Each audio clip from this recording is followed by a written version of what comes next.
Seja bem-vindo ao Cientificando. Anteriormente, vimos o dilema sobre a origem da filosofia e também notamos a importância do espírito teorético, a ferramenta que tornava o povo grego diferente de qualquer outro. Neste vídeo, continuaremos a nossa caminhada para entendermos o surgimento da mãe de todas as ciências. A filosofia só foi capaz de surgir devido a 3 pilares que se ergueram simultaneamente.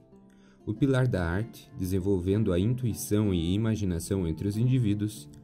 O pilar da religião, que possui os mesmos fins da filosofia, porém utiliza da fé para alcançá-los ao invés da razão.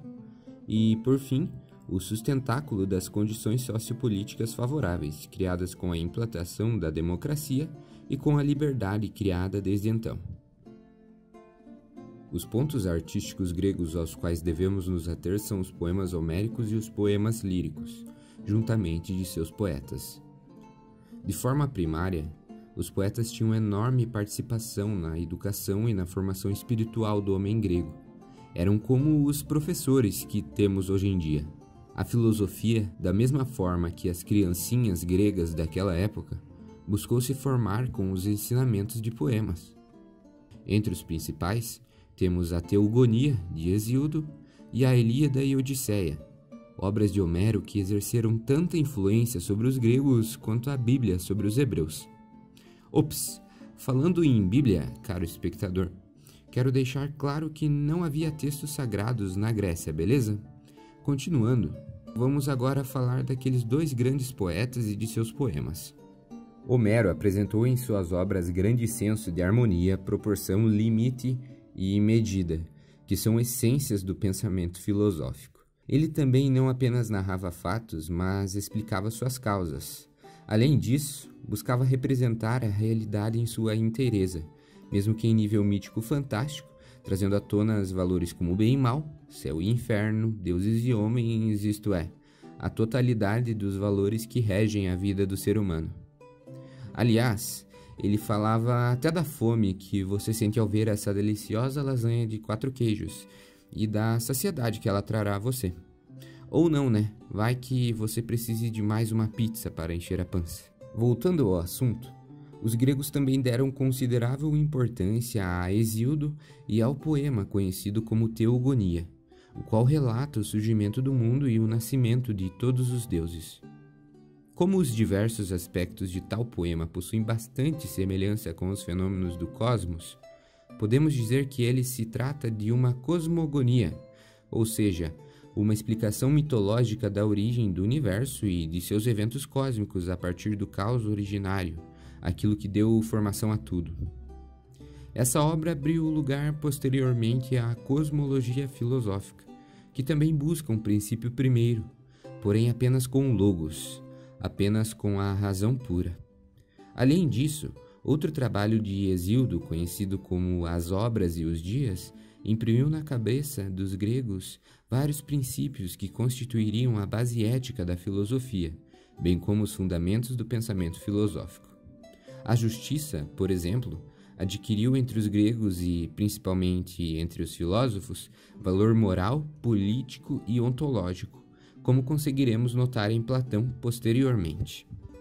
Os poetas líricos também ajudaram com a fixação de conceitos, entre os quais se destaca a noção de limite, que é aquela ideia de nem muito de pouco e nem pouco de muito, sabe? É aquilo que, mais para frente, Aristóteles chamará de justa medida e que acabou constituindo um valor central na filosofia clássica.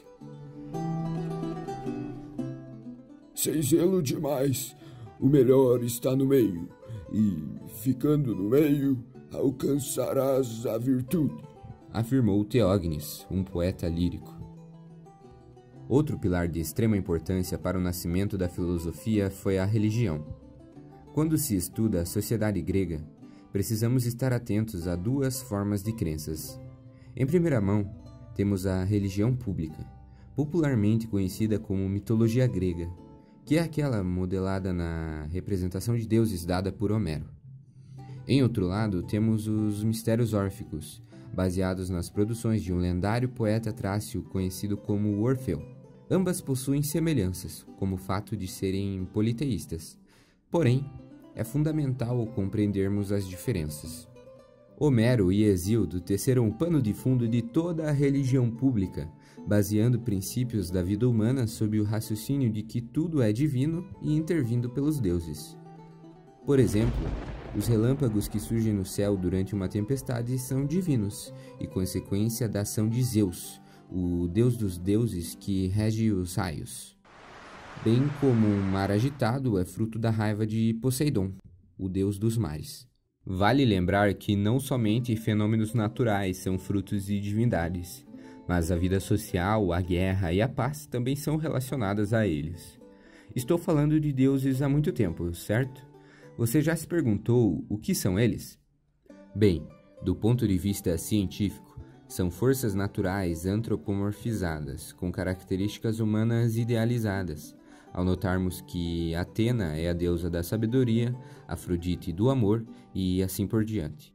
Por isso, muitos estudiosos consideram tal forma de religião um exemplo de naturalismo, levando em conta que ela não pede ao homem que mude sua natureza, isto é, que se eleve acima de si mesmo. Ao contrário, o divino acaba sendo a própria natureza do ser humano.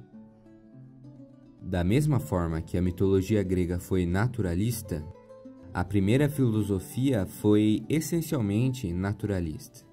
A partir daí, a referência à natureza se tornou uma constante no pensamento grego ao longo de todo o seu desenvolvimento histórico.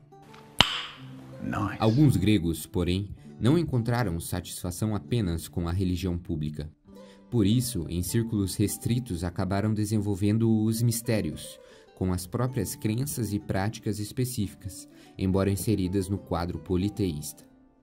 O principal mistério a que devemos nos ater são os mistérios órficos, os quais influenciaram significativamente a filosofia ainda mais do que a religião pública. Tal crença introduziu na civilização helênica novas concepções sobre a existência humana, elucidando conceitos como o dualismo, nos dividindo em alma e corpo, e como a imortalidade da alma. O núcleo das crenças órficas pode ser resumido da seguinte forma. Em primeiro lugar, devemos saber que há uma alma presa ao corpo do homem devido a uma culpa originária, como se fosse uma pena que ela deveria cumprir.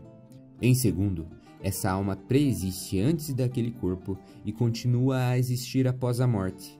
Por isso, a noção de reencarnar-se em corpos sucessivos, conhecida como metempsicose. Outro preceito importante é que ser praticante do orfismo, isto é, ter uma vida órfica, significa dar um fim àquelas sucessivas reencarnações, o que é compreendido como purificação. É interessante dizer que, aos purificados, há um prêmio no além, aos outros, punições. Diante desse compilado de crenças, o ser humano se viu dualizado, se viu dividido em alma e corpo. Confronta-se assim a visão naturalista de antes, pois algumas tendências ligadas ao corpo passam a ser reprimidas, levando em conta o comportamento órfico, ao passo que a referida purificação torna-se o escopo da vida. Vale lembrar que nem Heráclito, nem Empédocles, nem Pitágoras e tampouco Platão poderiam ser explicados sem levar em conta o orfismo. Você notou algo peculiar? Veja que nessas formas de religiosidade não se encontrou uma dogmática fixa, isto é, não existiram livros sagrados e castas sacerdotais abrangentes, o que implica na ausência de uma doutrinação, visto que eram poetas que difundiam as crenças. Isso tudo criou um ambiente capaz de oferecer sustentação à liberdade para o pensamento filosófico, um ambiente jamais criado em qualquer outro lugar. A cereja do bolo, digamos assim, para o nascimento da filosofia foram as favoráveis condições sociais, políticas e econômicas. Enquanto na maioria das civilizações orientais o homem era obrigado a obedecer cegamente a não somente o poder religioso, mas o político, os gregos gozaram de situação privilegiada devido à formação de instituições políticas livres pela primeira vez na história. No século 7 e 6 a.C., a Grécia sofreu profundas transformações socioeconômicas, deixando de ser um país predominantemente agrícola e abrindo as portas ao artesanato e ao comércio, com a formação de centros de distribuição, os quais surgiram inicialmente nas colônias jônicas, principalmente em uma, conhecida como Mileto. Com as cidades florescendo, a população começou a crescer exponencialmente. Pouco a pouco, a nova classe de comerciantes e artesãos ganhou poder econômico e político. Por consequência, acabou se tornando uma oposição à concentração do poder público nas mãos da nobreza fundiária. Tal luta acarretou na substituição de formas aristocráticas de governo por formas republicanas, o que deu à luz à liberdade. Vale a pena ressaltar que, por causa disso, houve a consolidação da polis, isto é, cidades-estado, nas quais o homem passou a se confundir como cidadão, o que tornou o Estado o horizonte ético da sociedade até o helenismo. Os gregos sentiam que os fins do Estado eram os próprios fins, e que a prosperidade do Estado era também a própria prosperidade. Assim terminamos o episódio de hoje, tendo em mente os 3 pilares que contribuíram com a formação da filosofia. Antes de nos despedirmos, gostaria de relembrar e esclarecer alguns termos que utilizei aqui. Ontologia significa o estudo direcionado àquilo que se refere ao ser. Alma, na religião órfica, também possui uma tradução como demônio, em algumas literaturas. Porém, não se confunda, pois não estamos falando da figura utilizada no cristianismo. Trata-se de uma mera tradução e equivalência à alma. Metempsicose é a noção de reencarnar-se em corpos de forma sucessiva. Enfim, galera, por hoje é só. Se ficou confuso, visite o vídeo anterior. O conteúdo desta série é baseado na coletânea de livros sobre história da filosofia, escrita por Giovanni Reale e Dario Anticeri. Caso queira receber notificações quando houver mais vídeos, se inscreva no canal. Não deixe de avaliar o vídeo aqui embaixo e também não esqueça da importância da ciência. Um abraço e até mais!